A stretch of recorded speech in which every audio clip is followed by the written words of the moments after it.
In this lecture, we're going to find the derivative of the logarithmic functions. Let's start with the natural log of x. So if y is the natural log of x, what is dy dx?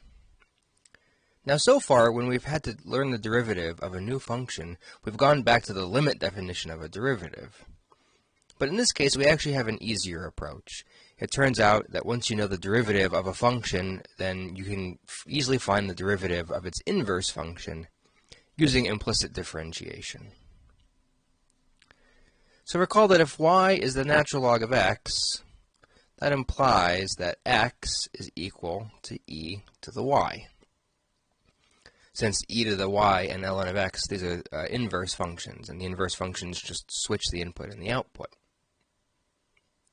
Now if I take the derivative with respect to x of both sides of that equation,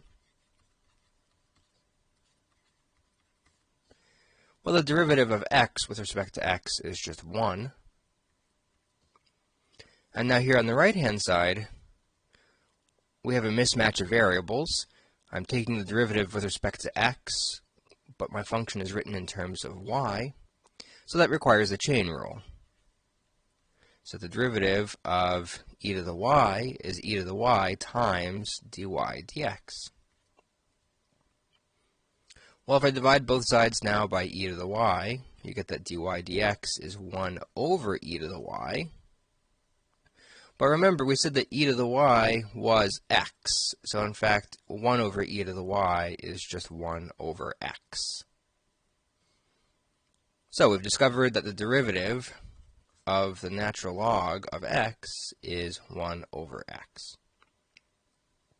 Actually, maybe let me add in one other small picky detail, which is that since the natural log of x has a domain that includes only positive x values, we only get the right half of 1 over x, the function 1 over x with the domain restriction that x has to be positive.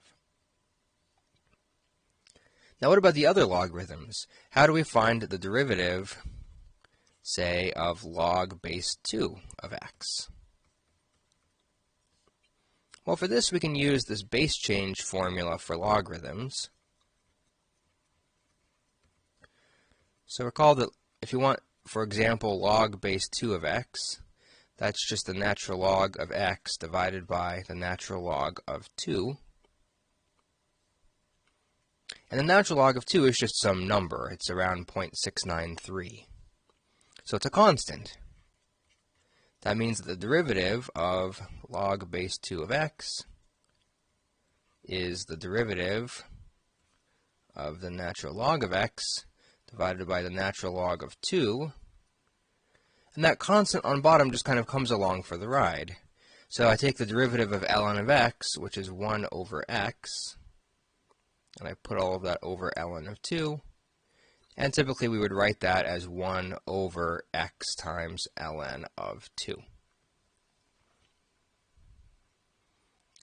And of course, there's nothing special about the 2 here. If instead of being log base 2 of x, it had been log base 10 of x, then just change all of the 2's in this problem into 10's. And so we learned that in general, the derivative of log base b of x will just be 1 over x times the natural log of b. So those are our new formulas. In practice, in calculus, we will typically just use natural log of x. So you can more or less just look at this formula right here. But just in case you need it, here's the derivative of all logarithms.